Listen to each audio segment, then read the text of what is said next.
Hello, and welcome to today's session on deliberate cold therapy. And if the mere mention of an ice bath makes you shiver, well, I was right there with you. Just a couple years ago, getting into an unheated pool, let alone a cold plunge or a freezing lake, would simply take my breath away and send me into a panic attack. So stay with me. So in today's video, we're going to explore the tradition and benefits of deliberate cold exposure. Now, let's start by going back and looking at how we evolved in relation to temperature. Now, one of the reasons old Fedge Onsark didn't feel separate from nature was due to his proximity to it. Nature was quite literally his home. Now, unlike our suburban boxes, Fedge's small hut of branches and grass had no digital thermostat on the wall. Hence, he had no ability to control the ambient temperature. He was subject to the weather fluctuations of the high desert, which might be alternately scorching on a summer's day and frigid on a winter's night. Now, Fedge was not unduly bothered by nature's vacillations because his body was equipped with an analog internal thermostat located just above the roof of his mouth and below his nose. The preoptic area of the frontal cortex, in concert with the hypothalamus, regulates core body temperature based on skin temperature. Because the skin is more exposed to the environment, skin temperature fluctuates more widely than core temperature. The normal skin temperature for healthy adults ranges between 92.3 and 98.4 Fahrenheit, lower than the 98.6 Goldilocks zone average of your core temperature. Now, when we are feeling a bit off, we take our temperature. We are attempting to measure our core temperature, which is why taking a rectal measurement is most reliable, if somewhat awkward, method to obtain the most accurate value. Now, we have long been taught that a normal core temperature is 98.6 degrees, but surprise, there is nothing stable here about your organism. It is in constant flux. Core temperature naturally fluctuates with your circadian rhythm. So your core body temperature naturally varies from about 97.7 degrees to 99.5 degrees Fahrenheit over the course of a day. So your body temperature peaks in the late afternoon and then slowly decreases. This decline in core temperature plays a key role in your ability to fall asleep. So the nadir of your body temperature usually occurs around 4 a.m. and then slowly rises again. So you see these crests and troughs that are so part of nature. So natural fluctuations in temperature led to the development of adaptive mechanisms that resulted in greater resilience, in reduced inflammation, upregulated metabolic function, better circulation, improved energy and alertness, increased stress management skills, and reduced muscle soreness. So unlike Fedge, I can set my external thermostat, the one affixed to the wall in the den, to maintain a snugly comfortable ambience of 72 degrees, completely irrespective of the vacillations and weather patterns. Now, this might satisfy my psychological desire for comfort, but it makes poor use of my hard-earned biological advantages. Deliberate cold and heat exposure through ice plunges and cold showers and saunas and hot baths serve to realign us with health-conferring adaptive mechanisms. Okay, I want to share with you this unbelievable tradition called the drying of the sheets. So in 1981, Herbert Benson, a cardiologist at Harvard Medical School, set out to study the ancient meditation practices of Buddhist monks on the Tibetan plateau. With the Dalai Lama's blessing, Benson spent roughly a decade in remote regions of the Himalayas in northern India researching an especially intense technique known as tumo. Now, Benson witnessed monks wrapped in 3 by 6 foot sheets, saffron in color, I'm hoping, that had been soaked in 49-degree water. And to add further insult to the injury, the monks were made to sit quietly in a room no warmer than 40 degrees Fahrenheit. So leveraging a yoga technique known as tumo, they entered a state of deep meditation. The tumo practice combines a mix of breathing and visualization exercises in order to stir up your internal energy such that psychic heat becomes real heat. It involves deep, vigorous inhales while pulling back your shoulders and expanding your rib cage, counterposed with loud exhales and the bringing of your shoulders back forward. This rhythm is repeated. Now, the Iceman, Wim Hof, who decamped at Commune Topanga for a number of weeks, has popularized this breathing method. For untrained people, the frigid sheets and environment would produce uncontrollable shivering. Now, if body temperatures continue to drop under these conditions, the result can be severe, including death. However, after 30 minutes or so, steam began rising from these sheets. As a result of body heat produced by the monks during meditation, the sheets dried in about an hour. Attendants then removed the sheets and covered the meditators with a second chilled wet wrapping. Each monk was required to dry 3 sheets over a period of several hours. The historical use of deliberate cold therapy hasn't been exclusively applied to robed meditators. It has also been leveraged as a technique to train the military. The United States Navy's sea, air, and land teams, commonly known as the Navy SEALs, are the U.S. Navy's primary special ops force and a component of the Naval Special Warfare Command. And Navy SEALs are renowned for their physical fitness, their mental toughness, and their exceptional ability to perform complex missions under highly stressful conditions. Navy SEALs train extensively in cold water environments using a method known as cold water conditioning. And the training is designed to build their physical and mental resilience. Surf torture is one of the most notorious parts of the Navy SEALs training. In this exercise, trainees link arms and wade into the ocean until they're waist or chest deep, and then they lay down in the surf. They must remain there for extended periods of time, sometimes in the middle of the night, which quickly leads to the onset of hypothermia. And trainees must rely on mental toughness and team camaraderie to endure this challenge. Now, other unfathomable drills include swimming long distances in cold water and bobbing up and down in cold water, often with hands and feet bound. Now, while I would never recommend Navy SEAL training or drenching yourself in icy bed sheets, there are clear psychological and physiological health benefits associated with deliberate cold therapy. The preponderance of data focuses around ice baths, in which your body, up to your neck, is fully submerged in cold water. How cold? Well, it really depends.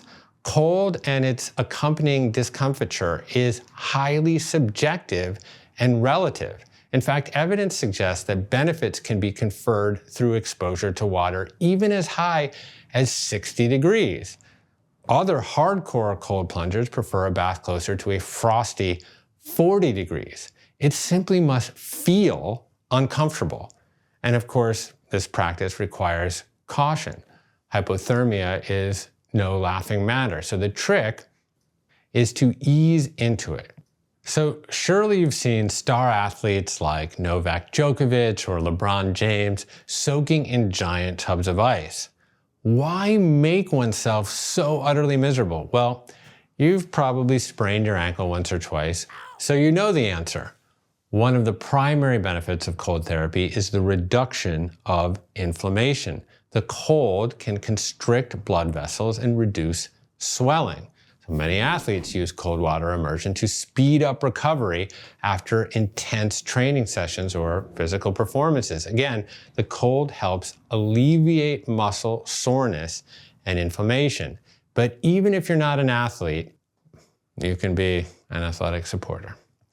The benefits of deliberate cold water therapy run much, much deeper than treating inflammation. Let's start with mental resilience. The sudden immersion in cold water can initiate a series of responses in your body that may result in discomfort, or even with me, a sense of panic. And when you enter very cold water, your body first experiences a cold shock response. This is an involuntary response characterized by an uncontrollable gasp for air, increased respiratory rate, heart rate, and blood pressure. Levels of adrenaline can increase 500%. This reaction can create a feeling of panic.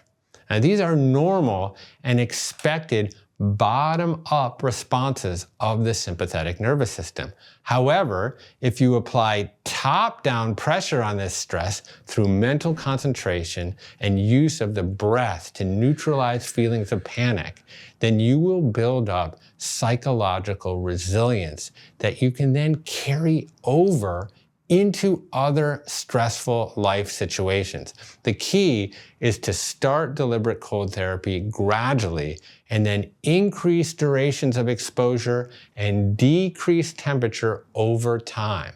By breaking through walls of discomfort, as Andrew Huberman puts it, you will build the capacity to think clearly and react appropriately under stress, which can make a huge difference in more life or death situations. Okay, let's talk about mood and cold therapy. The significant elevation in adrenaline is certainly going to make you alert. Hence, cold water therapy is an excellent protocol for any activity that benefits from alertness, like learning or even making this video. Cold therapy sharpens mental acuity and focus and can be a powerful tool for neuroplasticity. Now, if I have a late night drive, a cold shower will ensure that I'm attentive. Cold water therapy appears to raise adrenaline without significantly elevating cortisol. Hence, you can experience alertness without feeling stress. A study conducted at Charles University in the Czech Republic found that cold water immersion at 57.2 degrees lowered rectal temperature and increased metabolic rate by 350%.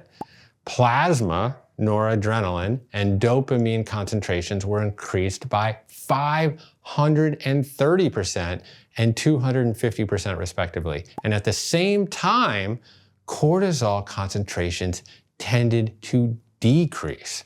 So as noted, cold water therapy also activates dopamine release. Dopamine is a powerful mood regulator, providing a feeling of reward and of motivation. Cold water therapy upregulates dopamine release over a protracted period of time, not just during the session. In fact, you may experience 48 hours of elevated dopamine levels after your cold plunge, post-cold immersion. So in this manner, cold therapy may be a powerful treatment for addiction, as it stimulates the same dopamine receptors as drugs, obviously without the detrimental long-term impacts. Let's talk about cold and metabolic health. And this is really where I've experienced the greatest benefit from cold immersion. Now, when you immerse yourself in an ice bath or a cold shower, your core body temperature will plummet. Now, as described, your body is equipped with an internal thermostat that maintains a core body temperature in that Goldilocks zone around 98.6. Now, when your body temperature drops, your body springs into action in a process called thermogenesis. Your body needs to burn energy to generate heat. And much of this activity is carried out in brown fat tissue. Now, brown fat is rich in mitochondria and serves as the body's furnace, upregulating core temperature through energy production when the body gets cold. And triggering thermogenesis in this process in your brown fat can actually beige your white fat, some of that visceral fat that you don't want. Now, cold showers and ice baths can also lead to mitobiogenesis, the creation of new mitochondria in your white fat. So that's beiging your white fat. It's making it more brown. Now, of course, your mitochondria need a fuel source to create the heat for thermogenesis. And if you are in a fasted state or have a low glycemic diet, there is likely very little glucose around to burn. In this case, your body will have very little choice but to convert triglycerides to free fatty acids and ketones for fuel. So this combination of fasting and cold water therapy can be a powerful way to oxidize fat and to lose weight. And this elixir is most effective if you expose yourself to cold before breaking your fast. Now, according to metabolic scientist Dr. Susanna Soberg, you can maximize the impact by refusing a towel and letting yourself just shiver post cold plunge. Don't huddle, just let yourself air dry. Yeah, burr. Of course, these protocols must be safely administered and under consultation with your doctor. Hypothermia is no joke, and in very rare cases, cold shock can cause heart attack due to severe vasoconstriction. As I said, cold is extremely subjective, so start slow and gradually progress to colder temperatures and longer durations. Okay, deliberate cold water therapy. I used to hate the cold, and I can empathize if you do too, but there are so many benefits associated with it. So first, you get a dopamine rush, and that dopamine can last up to 2 days after you take the cold shower. Now, we're all familiar with the anti-inflammatory properties. Athletes take ice baths after a heavy workout. But where I saw the greatest benefit was to metabolic health. It raises your basal metabolic rate. And if you are in a fasting protocol, the best time to take a cold shower is before you break your fast, because you're going to be super low blood glucose. And when you get in there, your core body temperature is going to plummet, and your body's going to have to heat itself up, and it's going to need a fuel source for that. And there ain't no glucose around at that juncture, so it has no choice except to burn fat. And you can almost just watch the fat burn off your body. So here's the protocol to get the benefits out of the cold shower. 4 sessions per week with an aggregate total of about 12 minutes. So maybe that's 2 to 3 minutes per session. Now, a lot of people ask, like, what temperature does it have to be? And this is the crazy thing with cold. It's completely subjective. What's cold to me might not be cold to you. And where you see the benefits is when you get in there and it actually feels cold. And of course, over time, you're going to build tolerance to that cold so you can elongate, increase the duration, and lower the temperature over time to get the maximum benefits. All right, here I go. Whew.